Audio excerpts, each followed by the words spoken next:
আড়াই বছর পেরিয়ে গেলেও শুরু হয়নি রানা প্লাজা ট্র্যাজেডির বিচার। অনিশ্চয়তায় শ্রমিকরা। মন্ত্রণালয়ের অনুমতির অভাবে আইনের আওতায় আনা যাচ্ছে না অভিযুক্ত সরকারি কর্মকর্তাদের।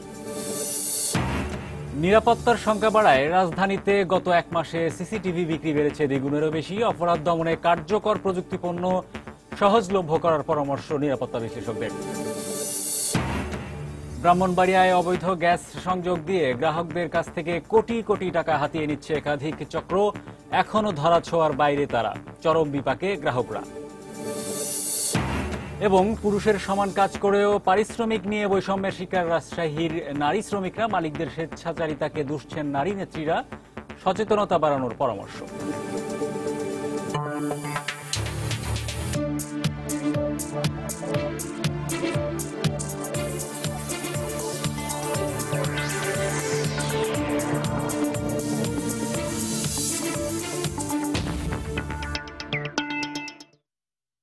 দেখছিলেন শিরোনাম। আমন্ত্রণ জানাচ্ছি দেশ ও দেশের বাইরের অর্থ বাণিজ্যের নানা খবর নিয়ে আমাদের নিয়মিত আয়োজনে সময়ের বাণিজ্যে। আর আপনাদের সঙ্গে আছি আমি হরিপদ সাহা। প্রথমেই অর্থ বাণিজ্যের খবরের আগে আমি জানিয়ে দিচ্ছি একটি গুরুত্বপূর্ণ খবর। ময়মনসিংহের ভালুকায় যাত্রীবাহী বাস খাদে পড়ে 7 জন নিহত হয়েছেন। এ ঘটনায় আহত হয়েছেন অন্তত 19 জন। পুলিশ ও ফায়ার সার্ভিস জানায় সকাল 7:30টার দিকে ঢাকা ময়মনসিংহ মহাসড়কের ভালুকার মেহরাবাড়ি এলাকায় ঢাকাগামী এফএম পরিবহনের একটি যাত্রীবাহী বাস বালু বোঝাই একটি ট্রাককে ওভারটেক করতে গিয়ে নিয়ন্ত্রণ হারায়। পরে বাসটি ট্রাক সহ রাস্তার পাশের একটি খাদে পড়ে যায়। এতে ঘটনাস্থলে 2 জন মারা যায়। এই ঘটনায় আহত হয় অন্তত 24 জন। পরে তাদেরকে উদ্ধার করে হাসপাতালে নেয়ার পথে আরও 5 জন মারা যায়। আহতদের ময়মনসিংহ মেডিকেল কলেজ হাসপাতালে ভর্তি করা হয়েছে।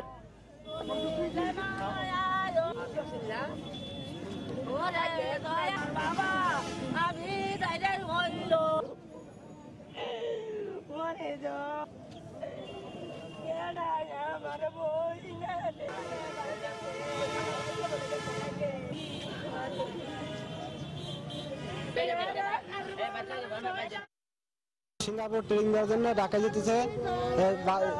ঢাকা যাওয়ার পথে বাস দুর্ঘটনায় মারা গেছে। বাবা কোন ভাই আমি মুতালেক রে। বালিভর্তি ট্রাককে ওভারটেক করতে যায় নেত্রকোনা থেকে ছেড়ে আসে একটি বাস, আর রাস্তার পাশে নিয়ন্ত্রণ হারিয়ে খাদে পড়ে যায়। এখানে বেশ কিছু লোক হতাহত হয়। আমরা ময়মনসিংহ ভালুকা এবং ত্রিশাল ফায়ার সার্ভিসের 3টি ইউনিট ঘটনাস্থলে দ্রুত উপস্থিত হই এবং তাদেরকে উদ্ধার করে প্রথমে ভালুকা হাসপাতালে আমরা প্রেরণ করি। তো ঘটনাস্থলে 2 জন মারা যায় এবং ময়মনসিংহ মেডিকেল কলেজে এখানে 4 জন মারা যায়, 5 জন পুরুষ, 1 জন মহিলা। এই মুহূর্তে ঘটনাস্থলে আছেন আমাদের রিপোর্টার হারুনুর রশিদ। সরাসরি চলে যাচ্ছি তার কাছে। ঢাকা ময়মনসিংহ মহাসড়কের ভালুকার মেহরাবাড়ি নামক স্থানে আজ সকালে একটি ভয়াবহ দুর্ঘটনা ঘটেছে এবং এই দুর্ঘটনায় ঘটনাস্থলে 2 জন এবং ময়মনসিংহ মেডিকেল কলেজ হাসপাতালে নেয়ার পথে আরও 5 জন মারা যায়। মোট 7 জন এখানে নিহত হয়েছেন এবং আরও প্রায় 20 জনের মতো আহত হয়েছেন এবং এই আহতদের ঢাকা ময়মনসিংহ মেডিকেল কলেজ হাসপাতালে ভর্তি করা হয়েছে। আমরা এখানে প্রত্যক্ষদর্শী পুলিশ এবং ফায়ার সার্ভিসের সাথে কথা বলে আমরা যে বিষয়টা জানতে পেরেছি যে এখানে নেত্রকোনা থেকে ছেড়ে আসা এফএম পরিবহনের একটি বাস এবং ময়মনসিংহের হালুয়াঘাট থেকে ছেড়ে আসা শ্যামলী বাংলা পরিবহনের 2টি বাসের মধ্যে আসলে আগে যাওয়া নিয়ে একটি প্রতিযোগিতা চলছিল। সেই প্রতিযোগিতার এক পর্যায়ে মেহরাবাড়ি নামক স্থানে এখানে বালু বোঝাই একটি ট্রাক দাঁড়ানো ছিল। সেই বালু ভর্তি ট্রাকে নিয়ন্ত্রণ হারিয়ে নেত্রকোনা থেকে ছেড়ে আসা এফএম পরিবহনের বাসটি সজোরে ধাক্কা দেয় এবং প্রচণ্ড গতি থাকার কারণে এখানে ট্রাক সহ বাসটি রাস্তার পাশে খাদে পড়ে যায় এবং এই দুর্ঘটনায় আসলে এখানে বাসের যে বড় অংশ একটা সাইড ব্যাপকভাবে ক্ষতিগ্রস্ত হয়েছে এবং এই এক পাশের যে যাত্রী ছিলেন সেই যাত্রীরা মারাত্মকভাবে আহত হয়েছেন এবং এই আহতদের হাসপাতালে নেওয়া হয়েছে এবং ভালুকা স্বাস্থ্য কমপ্লেক্স এবং ময়মনসিংহ মেডিকেল কলেজ হাসপাতালে নেওয়া হয়েছে। আমরা ঘটনাস্থলে এসে যেমনটা দেখছি যে ফায়ার সার্ভিসের কর্মীরা এবং হাইওয়ে হাইওয়ে পুলিশ এবং ভালুকা থানার পুলিশ একসাথে স্থানীয় লোকজনকে সাথে নিয়ে এলাকাবাসীকে সাথে নিয়ে উদ্ধার কাজ চালাচ্ছেন এবং এখন পর্যন্ত এখানকার যে দুর্ঘটনা কবলিত যে বাসটি ছিল সেই বাসটিকে খাদ থেকে উদ্ধার করতে সমর্থ হয়েছে।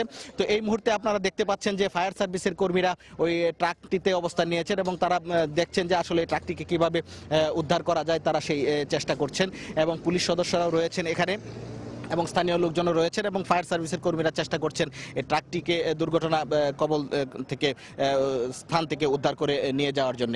তো আমরা স্থানীয় লোকজনের সাথে যারা প্রত্যক্ষদর্শী ছিলেন তাদের সাথে কথা বলেছি। তারা যেটা বলেছেন যে এখানে আসলে মূলত দুর্ঘটনাটি ঘটেছে দুটি বাসের একটি অসম প্রতিযোগিতার কারণে। আগে যাওয়া নিয়ে যে একটা প্রতিযোগিতা, সেই প্রতিযোগিতার কারণেই নিয়ন্ত্রণ হারিয়ে একটি বাস এই ট্রাকে ধাক্কা দিলে এই দুর্ঘটনাটি ঘটে। এখানে ঘটনাস্থল পরিদর্শন করেছেন হাইওয়ে পুলিশের গাজীপুর জোনের সিনিয়র সহকারী পুলিশ সুপার আকবর হোসেন এবং ভালুকা থানার ভালুকার উপজেলা নির্বাহী কর্মকর্তা কামরুল হাসান মোহাম্মদ তালুকদার। তারা ঘটনাস্থল পরিদর্শন করেছেন এবং ভালুকা পুলিশের ঊর্ধ্বতন কর্মকর্তারাও এখানে ঘটনাস্থল পরিদর্শন করেছেন। আমরা তাদের সাথে কথা বলেছি। এখানে পুলিশের পক্ষ থেকে যেটা বলা হয়েছে যে কারণে এই দুর্ঘটনাটি ঘটেছে এবং যে বাস চালকের কারণে আসলে এই দুর্ঘটনার সৃষ্টি হয়েছে তারা তার কারণ অনুসন্ধান করছেন এবং তারা এই বাসের বিরুদ্ধে বা এই দুর্ঘটনায় যারা জড়িত আছে সেই চালকের বিরুদ্ধে তারা আইনানুগ ব্যবস্থা নেবেন, এই প্রক্রিয়া তারা নিচ্ছেন। আমি ভালুকার উপজেলা নির্বাহী কর্মকর্তার সাথে কথা বলেছিলাম। তিনি জানিয়েছেন যে এই দুর্ঘটনায় কবলিত যারা নিহত হয়েছেন তাদেরকে উপজেলা পরিষদের পক্ষ থেকে একটা সহায়তা করা হবে এবং তিনি যেটা জানিয়েছেন যে জেলা প্রশাসনের পক্ষ থেকে একটা নির্দেশনা আছে যে এই ধরনের দুর্ঘটনায় যারা হতাহত হয় তাদেরকে সহায়তা করার জন্য।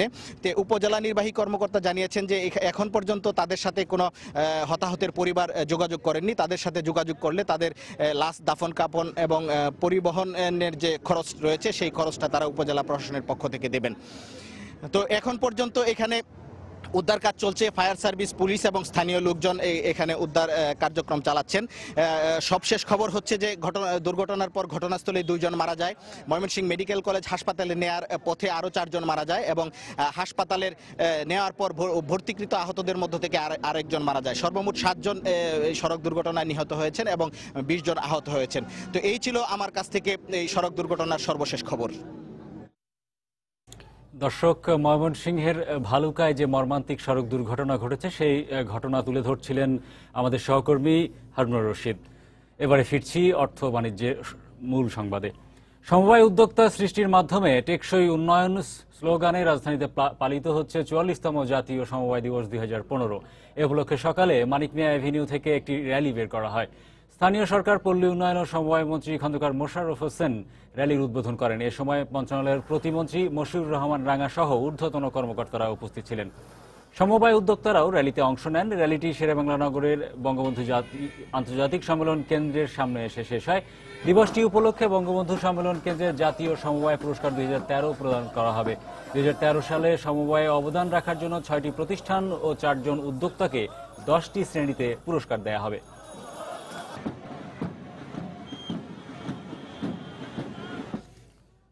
দর্শক, 44তম সমবায় দিবস উপলক্ষে রাজধানীর বঙ্গবন্ধু আন্তর্জাতিক সম্মেলন কেন্দ্রে সফল সমবায় উদ্যোক্তাদের জন্য পুরস্কার বিতরণী অনুষ্ঠানের আয়োজন করা হয়েছে। সেখানে এই মুহূর্তে রয়েছেন সহকর্মী মোস্তফা মাহবুব। সরাসরি যোগ দিচ্ছি যার সঙ্গে। মাহবুব। হরিপদ, আপনাকে ধন্যবাদ। আমি এই মুহূর্তে যে বঙ্গবন্ধু আন্তর্জাতিক সম্মেলন কেন্দ্রে দাঁড়িয়ে আছি, সম্মেলন কেন্দ্রে আসলে জাতীয় সমবায় দিবস 44তম জাতীয় সমবায় দিবস উপলক্ষে যে আলোচনার সভাটি সেটি কিন্তু আমার ঠিক হাতের বাম পাশে যে সেমিনার কক্ষ সেখানে চলছে। এর বাইরে আসলে যে সমবায় উদ্যোক্তাদের আসলে বিভিন্ন দেশের বিভিন্ন অঞ্চল থেকে আসা সমবায় উদ্যোক্তাদের তৈরি বিভিন্ন পণ্যের প্রদর্শনী কিন্তু এখানে হচ্ছে। সেই প্রদর্শনী দেখতে পাচ্ছেন দর্শক। এই মুহূর্তে আমরা দেখতে পাচ্ছি দেশের বিভিন্ন অঞ্চল থেকে আসা যে সমবায়ের মাধ্যমে আসলে বিভিন্ন রকম যে পণ্য, সেই পণ্যের প্রদর্শনী কিন্তু আমরা দেখতে পাচ্ছি। এখানে বিভিন্ন রকমের পণ্যের সমাহার কিন্তু এখানে রয়েছে। তো আসলে এই 44তম এই জাতীয় সমবায় দিবস, এবারে স্লোগান কিন্তু ধরা হয়েছে, নির্ধারণ করা হয়েছে যে সমবায় উদ্যোক্তা সৃষ্টির মাধ্যমে টেকসই উন্নয়ন।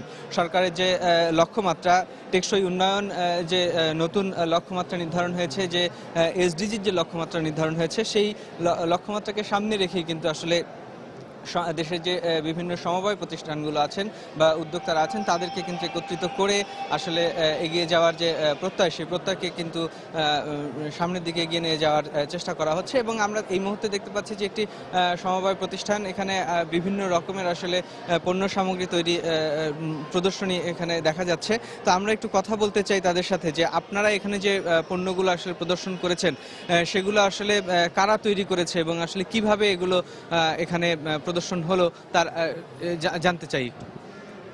আসলে ঢাকা শিশু এডিপি ওয়ার্ল্ড ভিশনে বাংলাদেশের সহযোগিতায় আমরা 2007 সন থেকে উন্নয়ন শিক্ষা এবং বয়স্ক শিক্ষার মাধ্যমে আমাদের এই যাত্রা শুরু। 2005 সনে আমরা রেজিস্ট্রেশন নেই সমবায় অধিদপ্তর থেকে।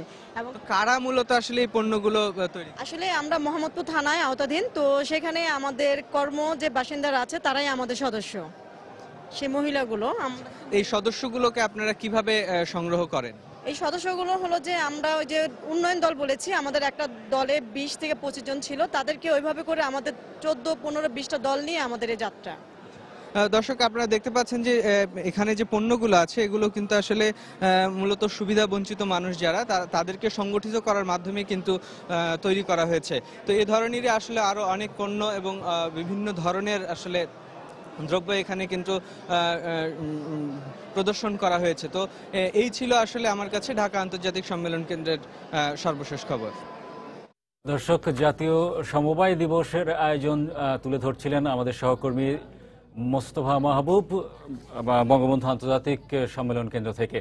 বাংলাদেশের শিল্প দুর্ঘটনার ইতিহাসে আলোচিত রানা প্লাজা ধসে 1100-রও বেশি শ্রমিক নিহত হবার পর 2.5 বছর পার হলেও শুরু হয়নি বিচার কাজ। আদালতের নির্দেশনা থাকার পরও অভিযুক্ত 4 সরকারি কর্মকর্তার বিরুদ্ধে সংশ্লিষ্ট 2টি মন্ত্রণালয় অনুমতি না দেয়ায় বিচার শুরু করা যাচ্ছে না বলে অভিযোগ রাষ্ট্রপক্ষের আইনজীবীর। তবে নিজ মন্ত্রণালয়ের অভিযুক্ত কর্মকর্তার বিষয়ে কিছুই জানেন না বলে জানান গৃহায়ন ও গণপূর্ত মন্ত্রী ইঞ্জিনিয়ার মোশাররফ হোসেন। এদিকে 2.5 বছরেও বিচার না হওয়ায় ক্ষুব্ধ নিহত শ্রমিকদের স্বজনরা। বিস্তারিত সাদিকুর রহমানের রিপোর্টে। ভবন নির্মাণে অনিয়ম আর মালিকের চরম লোভের শিকার হয়ে 2013 সালের 24 এপ্রিল ধসে পড়ে সাভারের রানা প্লাজা। সরকারি হিসেব অনুযায়ী নিহত 136 জন আর আহত 2000। তবে শ্রমিকদের মতে এ সংখ্যা আরও বেশি। বিচার পাওয়া নিয়ে অনিশ্চয়তায় রয়েছেন অঙ্গহানি কিংবা স্বজন হারিয়ে শোকাহত শ্রমিকরা। গাফিলতির কারণে হয়তো এখনো বিচারটা ঝুলা রয়েছে। টাকা দিয়ে মানুষ শ্রমিক মুখ ডাকছে, তো মানুষের মায়ের কোল খালি করলো, তার ফাঁসির অর্ডার হওয়ার দরকার। রানা প্লাজা ধসের ঘটনায় শ্রমিক নিহতের পাশাপাশি ভবন নির্মাণের ত্রুটি সহ অস্ত্র ও মাদক আইনে অভিযোগ এনে মোট 5টি মামলা করা হয়। ঘটনার দীর্ঘদিন পর সিআইডি অভিযোগপত্র দাখিল করলেও অভিযুক্ত 4 জন সরকারি কর্মকর্তাকে আসামি করার বিষয়ে পাওয়া যায়নি সরকারি অনুমোদন। 2 তারিখ গেছে, বিজ্ঞ আদালতে এই 4 জন আসামির স্যাংশন আমরা পাইনি, যার প্রেক্ষিতে এই মামলার যে বিচার শুরু হবে সেটা কিন্তু অনেক প্রলম্বিত হয়ে যাচ্ছে। সরকারি কর্মকর্তাকে আসামি করার বিষয়ে আদালতের নির্দেশনার বিষয়ে কিছুই জানেন না গৃহায়ন ও গণপূর্ত মন্ত্রী। আমি তখন জানলাম, আমি জানতাম না আগে। আমাদের যদি কেউ অভিযোগ থাকে নিশ্চয়ই আমরা অনুমোদন করব। এটা তো কোনো ব্যর্থ ঘটাবার কিছু নাই এখানে। আর যারা রানা প্লাজার জন্য দোষী, they should be taken into task. স্বজন হারানোর ক্ষত হৃদয় থেকে হয়তো কোনোদিনও মুছে যাবে না, তবে আর কত বছর থাকতে হবে বিচারের অপেক্ষায়। রানা প্লাজা ধসের ঘটনায় সকল অপরাধীদের সর্বোচ্চ সাজা নিশ্চিত করবেন আদালত, এমনটাই প্রত্যাশা নিহতের স্বজনদের। সাভারের রানা প্লাজা থেকে সাদিকুর রহমান, সময় সংবাদ, ঢাকা। ব্রাহ্মণবাড়িয়ায় অবৈধভাবে গ্যাস সংযোগ দিয়ে গ্রাহকদের কাছ থেকে কোটি কোটি টাকা হাতিয়ে নিচ্ছে একাধিক চক্র। গত 10 মাসে শতাধিক অবৈধ সংযোগ বিচ্ছিন্ন করলেও এখনও ধরাছোঁয়ার বাইরে চক্রগুলো। গ্রাহকরা বলছেন, সংযোগ প্রতি 2 লাখ টাকার বিনিময়ে নেওয়া গ্যাস সংযোগ বিচ্ছিন্ন হওয়ায় চরম বিপাকে পড়েছেন তারা। এ অবস্থায় বিশ্লেষকরা গ্যাস কোম্পানির কর্মকর্তাদের দায়ী করলেও বাখরাবাদ কর্তৃপক্ষের দাবি তাদের কেউ সম্পৃক্ত নয়। উজ্জ্বল চক্রবর্তীর তথ্য ও জুয়েলুর রহমানের ছবি নিয়ে দেখুন ডেস্ক রিপোর্ট। আবার বলছে যে আপনারা এই সুযোগ যদি গ্যাস না লন, আপনার ভবিষ্যতে কিন্তু গ্যাস পাইতেন না, গ্যাস বন্ধ হয়ে যাবো। শুধু এই মানুষটি নয়, ধার দেনা করে অগ্রিম টাকা জমা দিয়ে গ্যাস সংযোগ নেয় ব্রাহ্মণবাড়িয়ার সদর উপজেলার কয়েকশো মানুষ। কিন্তু অবৈধভাবে সংযোগ নিয়ে গ্যাস সরবরাহের অপরাধে শতাধিক গ্রাহককে জরিমানা ও গ্যাস সংযোগ বিচ্ছিন্ন করেছেন ভ্রাম্যমাণ আদালত।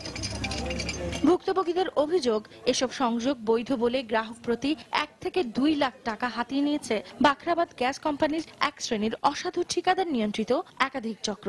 সুদি করে টাকা দিয়া লাইনগুলো নিছে, অনলাইনগুলো পাইপ সহ কেটে লয়ে দিতেছে গা। ওদের অপরাধ কি গরিব মানুষের? বন্ধ না থাকে লাইন কিভাবে দেয়? জ্বালা করলে কি আগুন ধরবে না? এরা তো অফিসে কন্ট্যাক্ট করে এই লাইনটা দেয়। বলবো যে এখন যে আমরা যে টাকাগুলি হ্যারাসমেন্ট করছি ইডার জব কেটে দিব। এদিকে বিশ্লেষকরা বলছেন, অসাধু চক্রটির সঙ্গে গ্যাস কোম্পানির কর্মকর্তারা জড়িত থাকায় ভ্রাম্যমাণ আদালতের অভিযানের পরও কোনো লাভ হচ্ছে না। আদৌ পর্যন্ত আমরা শুনতে পাই নাই যে এরকম অবৈধ সংযোগের সাথে সম্পৃক্ত যেসব ঠিকাদাররা আছে, কন্ট্রাক্টররা আছে, এদের বিরুদ্ধে কোনো ব্যবস্থা নিতে। বাখরাবাদের কর্মকর্তা কর্মচারীরা সরকারকে রাজস্ব থেকে বঞ্চিত করে নিজেরা লাভবান হওয়ার জন্য এটা করছে। তবে এই অভিযোগ অস্বীকার করলেন বাখরাবাদ গ্যাস বিতরণ কোম্পানির কর্মকর্তারা। আমাদের নজরের বাইরেই করতেছে।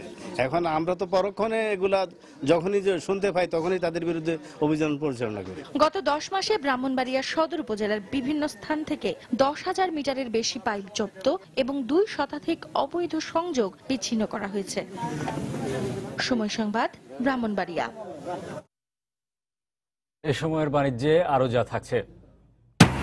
রাজধানীর পাইকারি বাজারে পেঁয়াজের দাম কিছুটা কমলেও বেড়েছে রসুন ও আলুর দাম। চট্টগ্রামের ফিশারি ঘাটে সরবরাহ বেশি থাকায় কমে গেছে মাছের দাম। খুন, ছিনতাই, চুরি, ডাকাতি সহ বিভিন্ন অপরাধ তদন্তে প্রযুক্তির উপর মানুষের নির্ভরতা ক্রমেই বাড়ছে। বর্তমানে ব্যবসা প্রতিষ্ঠান, বাসাবাড়ি সহ গুরুত্বপূর্ণ এলাকায় নিরাপত্তার কাজে ব্যবহৃত হচ্ছে closed circuit television, CCTV camera. এরই ধারাবাহিকতায় 1 মাস আগের তুলনায় এই পণ্যের বিক্রি বেড়েছে দ্বিগুণেরও বেশি, এমনটাই জানালেন ব্যবসায়ীরা। এদিকে অপরাধ দমনে কার্যকর বিভিন্ন প্রযুক্তি পণ্যকে সহজলভ্য করার পরামর্শ নিরাপত্তা বিশ্লেষকদের। বিস্তারিত কামরুল হাসান সবুজের রিপোর্টে। কয়েক বছর ধরেই অপরাধ তদন্ত ও অপরাধী শনাক্তকরণে কার্যকর ভূমিকা রাখছে ঘটনাস্থলের আশপাশের সিসিটিভি ক্যামেরা। এরই প্রেক্ষিতে নিজেদের নিরাপত্তার স্বার্থেই রাজধানীর বিভিন্ন মার্কেটে এই প্রযুক্তি পণ্য কিনতে আসছেন সাধারণ মানুষ। প্রয়োজনীয় পণ্য বিবেচনায় দাম বেশির অভিযোগও করলেন অনেকে। For protect my home, office, এগুলোর জন্য আমি মেনলি আসছে। 16 টাকা ক্যামেরা নিব আমি। দামটা কিছুটা বেশি, যদি ট্যাক্স ভ্যাট কিছুটা গভর্নমেন্ট ফ্যাসিলিটি দেয়, এজ এ কাস্টমার আমি সেক্ষেত্রে প্রাইসটা কিছু কম পাবো আর কি। তবে বিক্রেতারা জানালেন, ক্রমেই কমছে নিরাপত্তায় ব্যবহৃত এই ডিভাইসের দাম। বর্তমানে 20,000 টাকা খরচেই সম্ভব গারটেক, ভ্যানটেক, টেকক্যাম সহ বিভিন্ন ব্র্যান্ডের একটি সিসিটিভি ক্যামেরা স্থাপন করা। ক্রাইমের আগে যে ক্যামেরাগুলো বিক্রি হতো সপ্তাহে টোটাল মার্কেটে হয়তো 200-300, এখন হয়তো 500-700। একটা ক্যামেরা, একটা স্ট্যান্ড লাগবে, অ্যাডাপ্টার লাগবে, একটা 4 চ্যানেল ডিভিআর মেশিন লাগবে, সাথে একটা 500 জিবি হার্ড ডিস্ক লাগবে, তাতে 22,000 টাকার মতো লাগবে। এদিকে প্রযুক্তির ব্যবহার যেন ব্যক্তিগত গোপনীয়তার ক্ষেত্রে হুমকির কারণ না হয়ে দাঁড়ায়, সেদিকে নজর দেওয়ার পরামর্শ নিরাপত্তা বিশ্লেষকদের। একটা গণতান্ত্রিক সমাজ ব্যবস্থায় এই মনিটরিং যন্ত্রগুলো কতটুক আমরা অ্যালাউ করব, একদিকে যেমন অপরাধকে দমন করব, একইভাবে আবার ব্যক্তির প্রাইভেসি যেটাকে বলে, এগুলোর জন্য আমাদের কম্প্রোমাইজ না হয়। ট্যাক্স কমানো যেতে পারে বা আমাদের দেশেও উৎপাদন হতে পারে। বর্তমান প্রেক্ষাপটে সংশ্লিষ্টরা বলছেন, সচেতনভাবে সিসিটিভি ক্যামেরা ব্যবহারের ফলে একদিকে যেমন কমবে অপরাধ প্রবণতা, ঠিক তেমনি ক্রমেই বাড়বে এই প্রযুক্তি পণ্যটির বাজার পরিধি। কামরুল হাসান সবুজ, সময় সংবাদ, ঢাকা। সপ্তাহ ঘুরে রাজধানীর পাইকারি বাজারে কিছুটা কমেছে পেঁয়াজের দর, তবে বেড়েছে রসুন এবং আলুর দাম। বিক্রেতারা জানিয়েছেন, চাল, ডাল, তেল, চিনি সহ অন্যান্য নিত্যপণ্যের দাম স্থিতিশীলই রয়েছে। রাজধানীর মোহাম্মদপুর কৃষি বাজার ঘুরে বিস্তারিত জানাচ্ছেন মোস্তফা মাহবুব। মাসের শুরুতে নিত্যপণ্যের চাহিদা কিছুটা বেশি থাকে, আর তাই হরেক রকম পণ্যে ঠাসা পাইকারি বাজার। বিক্রেতারা জানালেন, গেল সপ্তাহে হঠাৎ করে বেড়ে যাওয়া পেঁয়াজের দর এ সপ্তাহে কিছুটা কমেছে। দেশি পেঁয়াজ বিক্রি হচ্ছে মানভেদে 50 থেকে 52 টাকায়, তবে কিছুটা বেড়েছে রসুন ও আলুর দাম। দেশি পেঁয়াজ 50 থেকে 52 টাকা, আর মিশর 30-32, আর 40-42 ইন্ডিয়ান পেঁয়াজ। চায়না আদা 70-72। রসুন যেটা, এটা চায়না রসুনটা 112 টাকা পর্যন্ত বিক্রি করতেছে, হোয়াইটটা নর্মালটা বেচতেছে 102 টাকা থেকে 105 টাকা। আলুর বাজার বাড়তি, আলুর বাজার 22 টাকা আটা থেকে 23 টাকা কেজি। এছাড়া ডাল, তেল, চিনি সহ অন্যান্য নিত্য প্রয়োজনীয় পণ্যের দামও খুব বেশি হেরফের হয়নি বলে জানালেন বিক্রেতারা। স্থিতিশীল আছে মশলার দামও। মসুরের ডাল 118 টাকা থেকে 120 টাকা। সয়াবিন খোলাটা আমরা বেচতেছি এখন 78 টাকা। শুধু চিনি আপনার বস্তাপতি 10 থেকে 15 টাকা বাড়ছে, এছাড়া অন্য কোনো প্রোডাক্টের দাম অত বাড়ে নাই। অন্যান্য মাসের তুলনায় এই মাসে আপনার বিক্রি একদম কম।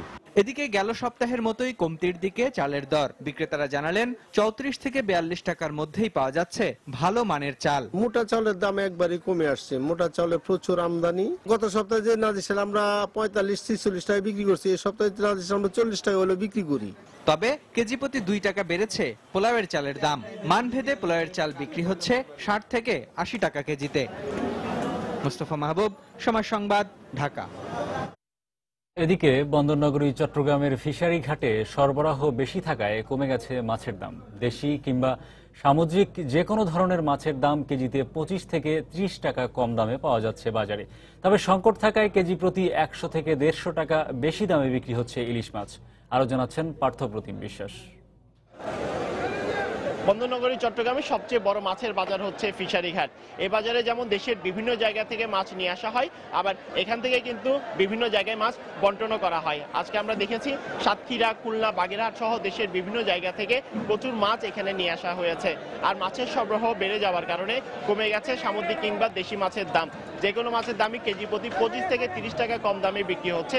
আমদানির কারণে দামটা কমে গেছে এবং মনে করেন কোনো বিনগ্ন কিছু নেই, কোন রকম কোনো কিনা বেচা নেই। এখন প্রচুর মাছ আমদানি আসছে চট্টগ্রামে, রাজশাহী থেকে, সাতক্ষীরা থেকে, খুলনা থেকে আসতেছে অনেক জায়গায়, কিন্তু মাছের চাহিদা কিন্তু কম, কিন্তু পাইকার আসতেছে না।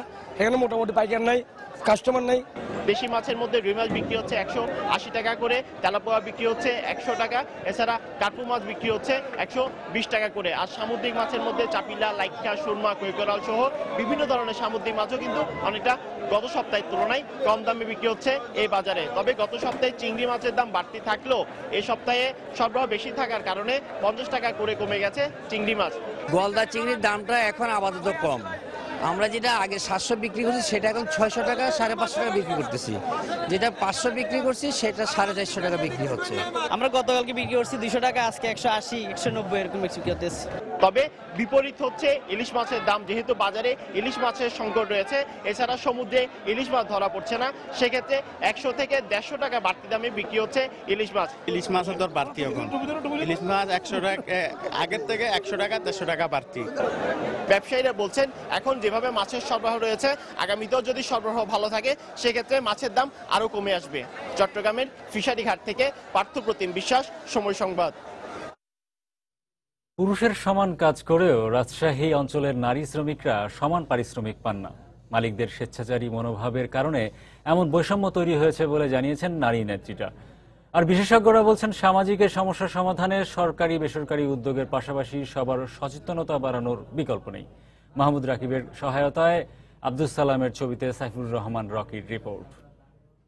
300 ছেলেদের দেয় আর মেয়েদের 250 টাকা দেয়, একই সমান কাজ করতে হয়। এভাবে নিজের কষ্টের কথা বর্ণনা করছিলেন রাজশাহীর কাশিয়াডাঙ্গা এলাকার রাশেদা খাতুন। জীবিকার তাগিদে 15 বছর ধরে নারী শ্রমিক হিসেবে কাজ করছে পুরুষ শ্রমিকের সাথে। কাঁধে কাঁধ মিলিয়ে কাজ করে গেলেও তিনি কখনোই পাননি সমান মজুরি। তার মতো অধিকাংশ নারী শ্রমিকের অবস্থা একই। বিভিন্ন অজুহাতে তাদের বঞ্চিত করা হয় ন্যায্য মজুরি থেকে। কাজের কিন্তু যে কম করবো মহিলা বলে সেটা কিন্তু করে নেয় না, কিন্তু মজুরি তো ঠিকই কম পাই। ওদের মতো যদি আমরা অর্ধেক পেতাম তাও তো আমাদের ভালো হতো, কিন্তু ওটা তো আমরা পাই না। অবশ্য নারী শ্রমিকদের এমন বৈষম্যের জন্য সামাজিক দৃষ্টিভঙ্গিকে দায়ী করেছেন এই নারী নেত্রী। নারী পুরুষের সমতার জায়গাটায় যেতে পারিনি, এটা দৃষ্টিভঙ্গি পরিবর্তন হয়েছে যদিও, তবুও এখনো অভাব আছে। মালিকরা একটু তুচ্ছ তাচ্ছিল্যই নারী শ্রমিকদের করে।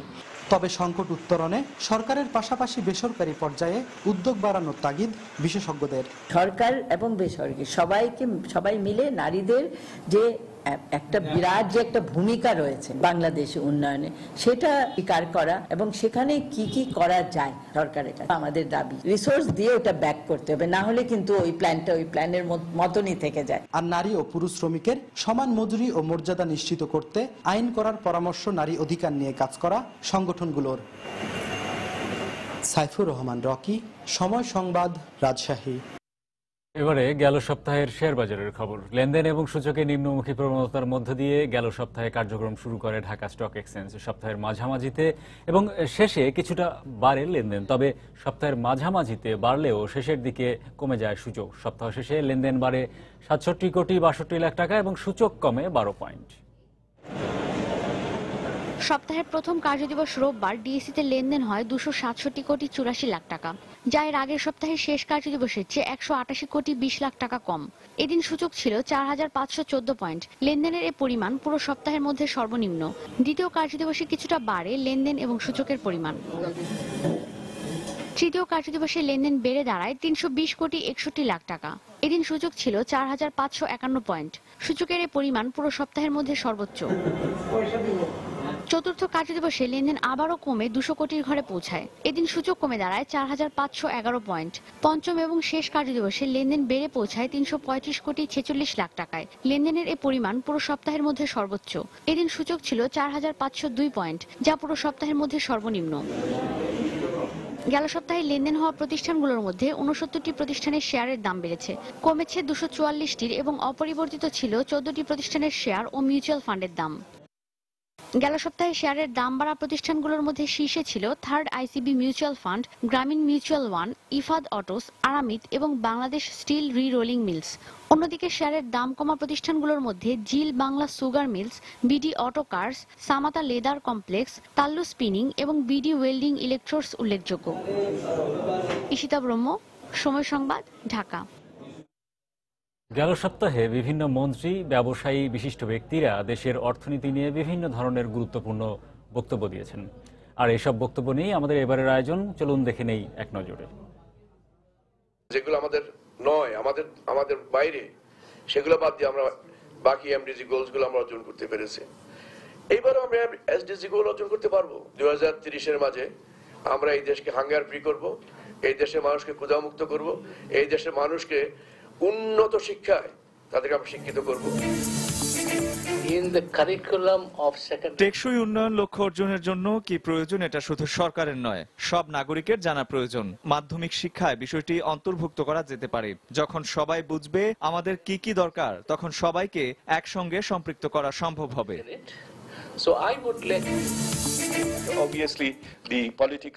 সহস্রাব্দ উন্নয়ন লক্ষ্যমাত্রায় বাংলাদেশের অর্জন আশাব্যঞ্জক। টেকসই উন্নয়নের জন্য অনেক কাজ করতে হবে। আগামী 15 বছরের জন্য যে লক্ষ্য নির্ধারণ করা হয়েছে তা অর্জনের জন্য তদারকি ও নজরদারি দরকার। এজন্য নাগরিকদের নিয়ে একটি পর্যবেক্ষণ কমিটি গঠন করা যেতে পারে। সিটিজেন্স পার্টনারশিপ, পরিচালনা পর্ষদ কে কেমন পরিচালনা করছেন, কোন পরিচালক কি করছেন, সমস্তটা এখন আমাদের হাতের মুঠোয়। এবং যেই কারণে দেখতে পাচ্ছেন গত কয়েক মাসে কয়েকজন পরিচালককে আমরা অপসারণ করেছি এবং আরো অনেকগুলো বিষয় এখন আমাদের নজরে আছে এবং আগামী দিনগুলোতে আপনারা আরো এমন ঘটনা দেখতে পাবেন। অর্থাৎ আমরা ব্যাংকিং খাতে এই অনিয়ম, অনাচার একদম বরদাস্ত করব না। আমাদের চাওয়া সরকারের থেকে যে আপনারা কাইন্ডলি এটাকে পজিটিভ ভাবে দেখেন, দ্যাট ওনারা আমাদের জন্য হোমওয়ার্কটা করে দিচ্ছে, প্রতি বছরে কিন্তু আমাদের জন্য এই হোমওয়ার্কটা করে দিচ্ছে, and it becomes very easy for us যে আমাদের এরিয়াসগুলো ধরে কাজগুলো হাতে নেওয়া। আমরা বাংলাদেশকে 2021 সনের ভেতরে মিডল ইনকাম কান্ট্রি হিসাবে দেখতে চাচ্ছি, 2041 সনের ভেতরে আমরা একটা ডেভেলপড কান্ট্রি হিসাবে দেখতে চাচ্ছি। কিন্তু এটাকে অ্যাচিভ করতে হলে আমরা অনেকগুলো কাজ করা প্রয়োজন, অনেকগুলো পলিসি রিফর্মস করা প্রয়োজন, অনেকগুলো যেগুলো পলিসি রিফর্মস হয়েছে সেগুলোকে এক্সিকিউট করা প্রয়োজন। রাইট সোর্স থেকে কিনতে পারি, এটা রাইট প্রাইস, তাহলে আমাদেরও বিশ্বাস যে আমরা at least 10% money will be in position to save. আর 10% মানি যদি আমরা সেভ করতে পারি তাহলে অটোমেটিক্যালি এটা আমাদের জিডিপিতে যে প্রবৃদ্ধি আমরা যেটা বলি, সেই প্রবৃদ্ধিতে অটোমেটিক্যালি এই এক খাত থেকেই আমাদের আরো শতকরা আধা ভাগ আমাদের অর্জন আরো বেড়ে যাবে। পূর্ণাঙ্গ তদন্তের পরে আমরা দেখলাম যে এখানে এই প্রতিষ্ঠানে গত 3 বছরে প্রায় 272 কোটি টাকা বলা যায়। আমরা সময় নিয়ে যদি আরো তদন্ত করি, আরো বড় ধরনের শুল্ক ফাঁকি উদ্ঘাটিত হবে। অঞ্চল কেন্দ্রিক বিভিন্ন ধরনের যোগসাজস্যের প্রাথমিক প্রমাণ পাওয়া গেছে। ওই এলাকায় বিভিন্ন দায়িত্বে ছিলেন, তাদের কার কি সংশ্লিষ্টতা সেটা আমরা পরীক্ষা নিরীক্ষা করব, তাদের বিরুদ্ধে যথাযথ আইনগত ব্যবস্থা নেব। মিলেনিয়াম ডেভেলপমেন্ট গোলস পূরণে একটা বড় ধরনের অবদান কিন্তু রেখেছে এবং টেকসই লক্ষ্যমাত্রার লক্ষ্য অর্জনেও এই তহবিল বিরাট ভূমিকা পালন করবে। এবং এটা খুবই অবাক করার বিষয় যে এখন পর্যন্ত এই তহবিলের একটি ওয়েবসাইট নাই। আমাদের আইটি ডিপার্টমেন্ট এবং অন্যরা সকলেই এই কাজটিতে যেন হাত দেন তাড়াতাড়ি, কাল থেকে এটাই আমি তাদের কাছে প্রত্যাশা করছি। আমরা তো বলেছিলাম যে selection grade time scale will not be there. এখন সকলের সঙ্গে আলাপ করে এবং আমাদের অর্থনীতিদের দ্বারা কাছে, এটা আমি একা করি না, এটা রাজনৈতিক মন্ত্রী পরিষদ, ন্যাচারালি এটা এই একজনের সিদ্ধান্ত হয় না, খালি প্রাইম মিনিস্টার কাছে গেলে হয় না, আর অন্যান্য ব্যাপারও আছে। As I told you, we had a meeting a few days ago. Abu Saad, Tufal Saad, Nahid, আরো কতজন ছিলেন। বন্দরনগরী চট্টগ্রামে প্রাণ আরএফএল গ্রুপের ওয়াটার পিউরিফায়ার ড্রিঙ্ক ইট এর মোড়ক উন্মোচন করা হয়েছে। শুক্রবার সন্ধ্যায় নগরীর ডিসি হলে জমকালো অনুষ্ঠানের মধ্য দিয়ে মোড়ক উন্মোচন করেন আরএফএল গ্রুপের ব্র্যান্ড অ্যাম্বাসেডর চিত্রনায়িকা মৌসুমী।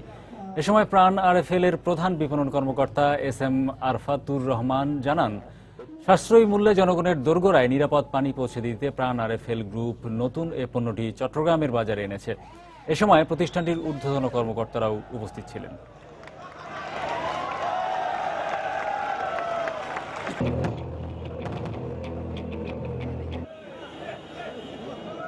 এবারে দেশের বাইরের অর্থ বাণিজ্যের খবর। অক্টোবরে প্রত্যাশার চেয়ে বেশি নতুন কর্মসংস্থান সৃষ্টি হয়েছে যুক্তরাষ্ট্রে। গেল মাসে 2,71,000 নতুন কর্মসংস্থান সৃষ্টি হয়েছে, যা 2014 সালের ডিসেম্বরের পর সর্বোচ্চ। দেশটির শ্রম অধিদপ্তরের তথ্য অনুযায়ী বর্তমানে দেশটির বেকারত্ব হার কমে দাঁড়িয়েছে 5%, যা 2008 সালের পর সর্বনিম্ন। এ সময়টায় ভোক্তা খরচ বাড়ায় চাঙ্গা হয়ে উঠেছে দেশটির উৎপাদন খাত। এ কারণে বাড়ছে নতুন কর্মসংস্থান সৃষ্টির হার। বিশ্লেষকরা বলছেন, অর্থনীতির এ চাঙ্গা ভাব ফেডের ডিসেম্বরের মধ্যে সুদের হার বাড়ানোর সম্ভাবনাকে আরও বাড়িয়ে দিয়েছে। বহু প্রতীক্ষিত ট্রান্স প্যাসিফিক অংশীদারি চুক্তির বিস্তারিত অবশেষে জনসাধারণের জন্য উন্মুক্ত করা হয়েছে। 6,000 পৃষ্ঠার এই চুক্তিটি সর্বপ্রথম উন্মুক্ত করে নিউজিল্যান্ড সরকার। প্রশান্ত মহাসাগরীয় অঞ্চলের 12টি দেশের মধ্যে এ মুক্ত বাণিজ্য চুক্তিটি 5 বছর আলোচনার পর গত মাসে স্বাক্ষরিত হয়। তবে এ চুক্তিতে জলবায়ু পরিবর্তনের সতর্ক হওয়ার বিষয়ে সুনির্দিষ্ট কোনো নীতিমালা নেই বলে অভিযোগ উঠেছে। এদিকে ওয়াশিংটনের সম্মতি থাকলেও টিটিপি চুক্তিটি কংগ্রেসের চূড়ান্ত অনুমোদন পাবে। তবে চুক্তিটির বিষয়ে দ্বিধা বিভক্ত মার্কিনীরা। কেউ কেউ বলছেন, এ চুক্তি হলে অনেক কর্মসংস্থান সৃষ্টি হবে, যা মজুরি কমিয়ে দেবে, পাশাপাশি মানসম্মত খাবার নয় বরং বাজার অস্বাস্থ্যকর খাদ্যপণ্যে সয়লাভ হয়ে যাবে। তবে অস্ট্রেলিয়া, কানাডা সহ এ চুক্তির অংশীদারি অন্যান্য দেশের নীতি নির্ধারকরা বেশ আশাবাদী এ চুক্তির ব্যাপারে। চুক্তির বাস্তবায়ন হলে 12টি দেশের মধ্যে বিভিন্ন পণ্যের শুল্কমুক্ত প্রবেশাধিকার নিশ্চিত হবে। Impact on the pharmaceutical industries, setting, for example, at least a 5-year minimum for exclusive rights on biologics. That is shorter. ভারতীয়দের সবচেয়ে বড় উৎসব দীপাবলি উপলক্ষে প্রতি বছরের মতো এবারও মাটির প্রদীপ তৈরিতে ব্যস্ত সময় পার করছেন শিলিগুড়ি শহরের কারিগররা। কিন্তু কাঁচামালের দাম এবং জীবনযাত্রার ব্যয় বাড়লেও পণ্যের দাম কমে যাওয়ায় লোকসান গুনতে হচ্ছে তাদের। অমাবস্যার রাতে প্রদীপ জ্বালিয়ে অন্ধকারের সাথে অশুভ ছায়াকে বিদায় দিয়ে আলোকিত নতুন ভবিষ্যতের প্রত্যাশায় প্রতি বছরই কার্তিক মাসে দীপাবলি পালন করেন হিন্দু ধর্মাবলম্বীরা, যা ভারতীয়দের সবচেয়ে বড় ধর্মীয় উৎসব। দিনটির আরও বিশেষত্ব হচ্ছে, এদিনই লঙ্কার রাজা রাবণকে হারিয়ে অযোধ্যায় প্রত্যাবর্তন করেন ভগবান রাম। আর তাই এ উপলক্ষে মাটির প্রদীপ তৈরিতে ব্যস্ত সময় পার করছেন ভারতের শিলিগুড়ি শহরের কারিগররা। কিন্তু এবছর মুনাফার পরিবর্তে লোকসানের আশঙ্কা করছেন তারা, কারণ কাঁচামাল কিনতে মোটা অঙ্কের অর্থ ব্যয় করলেও কমে গেছে মাটির তৈরি প্রদীপের দাম। প্রথমে বাজার ভালোই ছিল, 260 টাকা করে গেছে, তারপরে 240 টাকা করে গেছে, এখন বাজার হলে 200। মহারাষ্ট্র, গুজরাট, বিহার এবং উত্তরপ্রদেশ সহ ভারতের অনেক প্রদেশ থেকেই বছরের এই সময়টায় মাটির প্রদীপ কিনতে শিলিগুড়িতে ভিড় করেন ক্রেতারা। কিন্তু প্রদীপের দাম কমে যাওয়ায় পরিবারের ভরণ পোষণের খরচ জোগাতে হিমশিম খেতে হচ্ছে এর সঙ্গে সংশ্লিষ্ট 300 পরিবারকে। এবার চালান উঠবে না, মাটির দামে উঠবে না। এবার প্রদীপ যে প্রদীপের দাম না আর বছর যে দাম পাচ্ছি এবার অর্ধেক দাম পাচ্ছি। এবছর দীপাবলি পালন করা হবে 11ই নভেম্বর। ঈশিতা ব্রহ্ম, সময় সংবাদ। আবারও জানিয়ে দিচ্ছি এ সময়ের বাণিজ্যের শিরোনামগুলো। 2.5 বছর পেরিয়ে গেলেও শুরু হয়নি রানা প্লাজা ট্র্যাজেডির বিচার। অনিশ্চয়তায় শ্রমিকরা। মন্ত্রণালয়ের অনুমতির অভাবে আইনের আওতায় আনা যাচ্ছে না অভিযুক্ত সরকারি কর্মকর্তাদের। নিরাপত্তার সংখ্যা বাড়ায়। রাজধানীতে গত 1 মাসে সিসিটিভি বিক্রি বেড়েছে দ্বিগুণেরও বেশি। অপরাধ দমনে কার্যকর প্রযুক্তিপণ্যকে সহজলভ্য করার পরামর্শ নিরাপত্তা বিশ্লেষকদের। ব্রাহ্মণবাড়িয়ায় অবৈধ গ্যাস সংযোগ দিয়ে গ্রাহকদের কাছ থেকে কোটি কোটি টাকা হাতিয়ে নিচ্ছে একাধিক চক্র। এখনও ধরাছোঁয়ার বাইরে তারা। চরম বিপাকে গ্রাহকরা। এবং পুরুষের সমান কাজ করেও পারিশ্রমিক নিয়ে বৈষম্যের শিকার রাজশাহীর নারী শ্রমিকরা। মালিকদের স্বেচ্ছাচারিতাকে দুষছেন নারী নেত্রীরা। সচেতনতা বাড়ানোর পরামর্শ। এই ছিল এ সময়ের বাণিজ্যে। যে কোনো খবর পেতে ভিজিট করুন সময়নিউজ.tv। সঙ্গে থাকুন সময়ের।